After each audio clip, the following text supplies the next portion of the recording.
Barrister Abdul Rahman अंतोले साहब, जो हमारे महाराष्ट्र के एक मुस्लिम सीएम थे, और हम सबको उनको याद करना चाहिए। लेकिन अफसोस के साथ कहना पड़ता है कि हम लोग अपने हीरोज़ को, जिन लोगों ने तारीख के अंदर बड़ा काम किया, हम अक्सर उनको भूल जाते हैं। मैं आपको बताना चाहता हूं कि बैरिस्टर अब्दुल रहमान अंतोले साहब एक ऐसे इंसान थे कि जिन्होंने अपनी पढ़ाई कोकण के गांव रायगढ़ के अंदर अंबे गांव से शुरुआत की, और फिर हमारे मुंबई के अंदर बीटी के सामने जो आप अंजुमन इस्लाम देखते हैं इब्राहिम भाई, उस कॉलेज के अंदर, उस स्कूल के अंदर उन्होंने अपनी पूरी तालीम मुकम्मल की। फिर जमील भाई, बैरिस्टर अंतोले साहब ने आगे पढ़ाई शुरू की तो अपनी ग्रेजुएशन उन्होंने इस्माइल कॉलेज से की, और फिर जब उन्होंने देखा कि देश के अंदर एक ऐसे इंसान को चाहिए, हमारी कौम अगर आगे बढ़ेगी तो एजुकेशन तालीम के साथ आगे बढ़ेगी। कोई नेता, कोई अभिनेता, कोई किसी को आगे नहीं बढ़ाता। अगर बढ़ना है तो तालीम के साथ, एजुकेशन के साथ आगे बढ़ना होगा। तो बैरिस्टर अब्दुल रहमान अंतोले साहब ने लंदन का रुख किया और वहां पर जाकर बैरिस्टर की डिग्री हासिल की और अपनी पढ़ाई को मुकम्मल किया।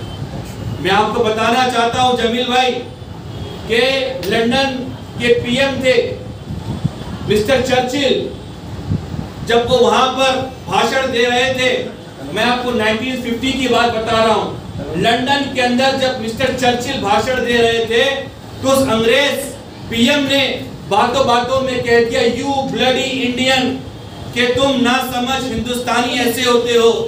तो बैरिस्टर अब्दुल रहमान अंतोले साहब, हम जैसे नौजवान थे, वो एक कुर्सी निकाली उन्होंने और वहां के पीएम को फेंक कर मारा और कहा कि तुम्हारी इतनी जुर्रत कि तुम हम हिंदुस्तानी को, हम भारतीय को तुम ब्लडी इंडियन कहोगे। We cannot forgive until you say sorry to Indian, कि हम आपको माफ नहीं करेंगे जब तक तुम मेरे भारतीयों से, जब तक तुम मेरे देश वालों से, जब तक तुम मेरे कंट्री वालों से, और जब तक तुम इंडिया वालों से माफी ना मांगो। अब्दुल रहमान अंतोले साहब जब सीएम बने तो बताना चाहता हूं, आपने पिक्चर में 90s में देखा होगा कि जो पुलिस के जो हमारे ऑफिसर थे, जो हमारे महाराष्ट्र पुलिस थी, इब्राहिम भाई, वो हाफ ड्रेस पे रहते थे। वो उनकी लंबी टोपी होती थी पुलिस वालों की, अगर आपने देखी होगी तो। अब्दुल रहमान अंतोले साहब जब सीएम बने तो उन्होंने कहा कि मुझे अच्छा नहीं लगता कि हमारे महाराष्ट्र की पुलिस आधे लिबास के अंदर हो। तो उन्होंने वहां कानून बदला, मंत्रालय में कानून बदला और कहा रिस्पेक्ट इज फॉर एवरीवन, कि रिस्पेक्ट और इज्जत जैसे एक नेता को होती है, एक नेता जब मंत्रालय में आता है अच्छा लिबास, कोट पैंट पहन कर आता है, इसी तरह हमारी महाराष्ट्र पुलिस, चाहे वो रोड पर खड़े रहने वाली हो, चाहे वो ट्रैफिक हवलदार हो या कांस्टेबल हो या एपीआई हो या एसीपी हो या आईएएस हो या आईपीएस ऑफिसर हो, जितने भी लोग होंगे एक अच्छा लिबास पहनेंगे, फुल लिबास पहनेंगे, पैंट पहनेंगे, अच्छी टी शर्ट पहनेंगे और उनका बैच होगा ताकि मालूम पड़ेगा कि ये पुलिस हमारा किस कैटेगरी का है। तब जाकर वहां से पुलिस का कपड़ा बदला। आज हमारे महाराष्ट्र के माइनॉरिटी सेल के वाइस प्रेसिडेंट, जनरल सेक्रेटरी, माफ कीजिएगा, जनरल सेक्रेटरी मुफ्ती अशरफ साहब ने खिराज अकीदत का मरहूम अब्दुल रहमान अंतोले साहब को लेकर के ऑर्गेनाइज किया है। मैं सबसे पहले अल्लाह ताला से दुआ करूँगा कि मरहूम को अल्लाह ताला मग़फ़िरत दे और उन्हें जन्नतुल फिरदौस में आला मुकाम दे। और आज ये खिराज अकीदत में मुफ्ती साहब ने इस बात को कहा है कि इंशाअल्लाह ताला हर साल उनकी याद में ऐसे खिराज अकीदत पेश किया जाएगा। और उन्होंने जो उनकी कुर्बानियाँ हैं, जो उन्होंने देश और महाराष्ट्र को लेकर के काम किया है, वो काबिल तारीफ है। उसे हम अपनी ज़बान से भी बयान नहीं कर सकते। और उनके कामों की सराहना करते हुए फिर एक बार अल्लाह से दुआ है कि अल्लाह ताला उन्हें जन्नतुल फिरदौस में आला मुकाम दे। ब्लैक बाम्बू की नई अपडेट्स के लिए बेल आइकॉन दबाकर सब्सक्राइब करें। मैं नदीम लारी और आप देख रहे हैं ब्लैक बाम्बू। महाराष्ट्र प्रदेश का वो वाहिद मुस्लिम चेहरा जिसने महाराष्ट्र पे चीफ मिनिस्टर बनकर के हुकूमत किया, बैरिस्टर अब्दुर्रहमान अंतुले। 2 दिसंबर को उनकी तारीख़ वफ़ात है। बता दें कि 9 फरवरी 1929 को रायगढ़ में जन्मे बैरिस्टर अब्दुर्रहमान अंतुले की वफ़ात 2 दिसंबर 2014 को हुआ। पूरी ज़िंदगी बैरिस्टर की पढ़ाई के बाद सियासत में बिताई और एक अच्छे सियासतदान के रूप में उन्होंने अपना नाम हासिल किया। महाराष्ट्र के वाहिद मुस्लिम चीफ मिनिस्टर रहे, मेंबर ऑफ पार्लियामेंट भी रहे और मिनिस्टर भी रह चुके हैं। आज इसी सिलसिले में राष्ट्रवादी कांग्रेस पार्टी के कलवा उमरा विधानसभा के ऑफिस में एक ताज़ियती दुआइया प्रोग्राम रखा गया था। ये प्रोग्राम महाराष्ट्र राष्ट्रवादी कांग्रेस पार्टी के माइनॉरिटी जनरल सेक्रेटरी मुफ्ती अशरफ के तरफ रखा गया था। इस दुआइया जलसे में शहर के कई नामचीन हस्तियों ने हिस्सा लिया। मुफ्ती अशरफ ने जैसा कि अब्दुर्रहमान अंतुले के बारे में बताया, हम आपको दिखा चुके हैं। जब उनसे हमने बात किया अब्दुर्रहमान अंतुले की हिस्ट्री को लेकर के, तारीख को लेकर के, क्या कहा मुफ्ती अशरफ ने, पेश है आपके सामने ये वीडियो। ऐसे तमाम अपडेट्स के लिए हमारा channel black bamboo media subscribe करें, वीडियो को लाइक और शेयर करें। मुफ्ती साहब, आज एक्स मिनिस्टर महाराष्ट्र के अंतुले साहब की याद में दुआ की गई, क्या बताएंगे? आज यहाँ पर राष्ट्रवादी पार्टी के अंदर कार्यालय के अंदर हमने एक्स सीएम जो हमारे महाराष्ट्र के हैं अब्दुर्रहमान अंतुले साहब, उनके लिए हमने खराज अकीदत की एक दुआ तकरीब रखी थी और हमने दुआ की उनके लिए। और मैं आपको बताऊं कि अब्दुर्रहमान अंतुले साहब महाराष्ट्र के अकेले ऐसे सीएम थे जिन्होंने हमारे महाराष्ट्र प्रदेश की बहुत खिदमत की। जैसा कि मैंने बताया, पुलिस का जो यूनिफॉर्म था तो उन्होंने चेंज किया, और महाराष्ट्र के अकेले ऐसे वो सीएम थे जिन्होंने पूरे किसानों के 50,000 कोटी 50,000 करोड़ उन्होंने माफ़ किए कर्जा उन्होंने।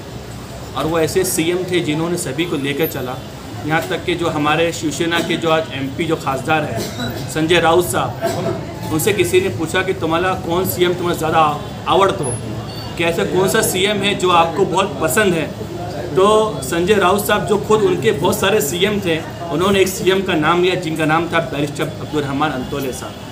आज उनके याद में तकरीब रखी गई थी। हम दुआ करते हैं कि अल्लाह उनकी मग़फ़िरत फरमाए और जन्नत में अल्लाह उनको आला मकाम नसीब फरमाए। पहली बार हो रहा है ये प्रोग्राम, हमने फ़र्स्ट टाइम रखा है और हम लोग ये प्रोग्राम इंशाअल्लाह आइंदा भी रखेंगे। और इब्राहिम भाई, हमारी पूरी टीम ने, ख़ास तौर पर हमारे शमीम भाई और हमारे बबलू शेमना भाई, हमारे सरपरस्त मौलाना अजमल साहब, हमने ये तय किया है कि हमारे जंग आज़ादी के जितने भी हीरोज़ हैं, हम सब उनके याद में प्रोग्राम यहाँ पर शुरू करेंगे, ताकि हमारी जो जनरेशन है आगे की, उनको मालूम पड़े कि हमारे लोगों ने क्या कुर्बानी की और देश को कितनी मेहनत से हमने आज़ाद कराया है और कितनी अच्छी हमने खिदमत की है। मैं इब्राहिम भाई एक बात बताना चाहता हूँ कि 3 दिन पहले संविधान दिवस था। उस संविधान दिवस के अंदर हम लोग थोड़ा बिजी रह गए थे, लेकिन हमने प्रोग्राम रखा था कि डॉक्टर बाबा साहेब अम्बेडकर ने जो इस संविधान को बनाया था, उस संविधान पैनल के अंदर 3 आलिम थे, एक मौलाना अबुल कलाम आज़ाद साहब, एक मौलाना हिफ्जुर रहमान साहब और बहुत सारे ऐसे लोग थे, 33 हमारे मुस्लिम लोग थे, जो ये इतिहास हमारे लोगों को मालूम पड़ना चाहिए। और हम इंशाल्लाह ऐसा प्रोग्राम रखेंगे हमारे शमीम भाई के प्रेसिडेंसी के अंदर, ताकि हमारे लोगों को ये सब इतिहास मालूम पड़े। अभी अब्दुर्रहमान अंतुले साहब वाहिद महाराष्ट्र के मुस्लिम सीएम रहे हैं। आपने भी अपने उस भाषण में उनकी खूबियाँ गिनाई। मौलाना साहब ने एक बात कही कि हम एहसास कमतरी में तुला है।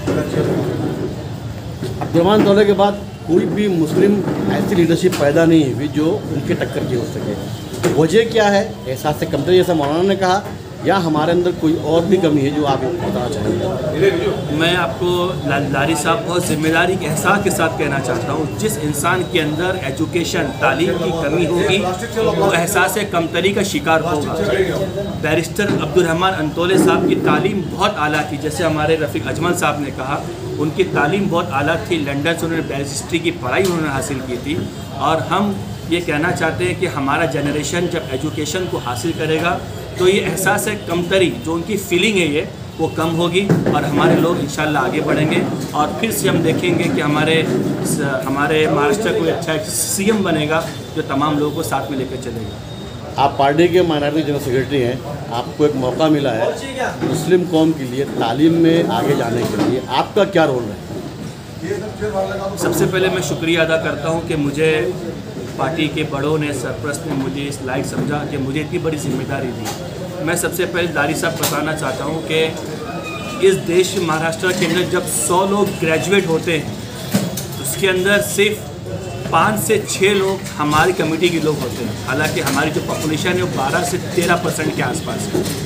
तो तालीम एजुकेशन के लिए हम ये पूरी कोशिश करेंगे कि ज़्यादा से ज़्यादा स्कूल, ज़्यादा से ज़्यादा कॉलेज इस माइनॉरिटी हिस्से के अंदर खुले ताकि हमारे उनको रोज़ ज़्यादा मौका मिले। और लारी साहब मैं बताना चाहता हूँ जैसे जो फंड था माइनॉरिटीज़ का जो उनको नहीं पहुंचता था, आज हम लोग मौलाना आज़ाद कॉरपोरेशन के अंदर वहाँ भी हम मीटिंग करेंगे, मंत्रालय में जाएंगे और वहाँ की जो टीम होगी हम उनको दावत देंगे कि मुंब्रा के अंदर आए और लोगों को किस तरह एजुकेशन लोन मिले, उनको फ़ीस का पैसा कैसे मिले, हम ये पूरी कोशिश करेंगे। जैसा आपको मालूम है कि एक नई स्कीम आई है कि जो मुस्लिम और जो माइनॉरिटी के लोग जो PhD करना चाहते हैं उनको 2 लाख का उनको इंक्रीमेंट मिलता है, उनको 2 लाख का लोन मिलता है। हम ये पूरी कोशिश करेंगे कि हमारे लोग तालीम के अंदर आगे बढ़ें।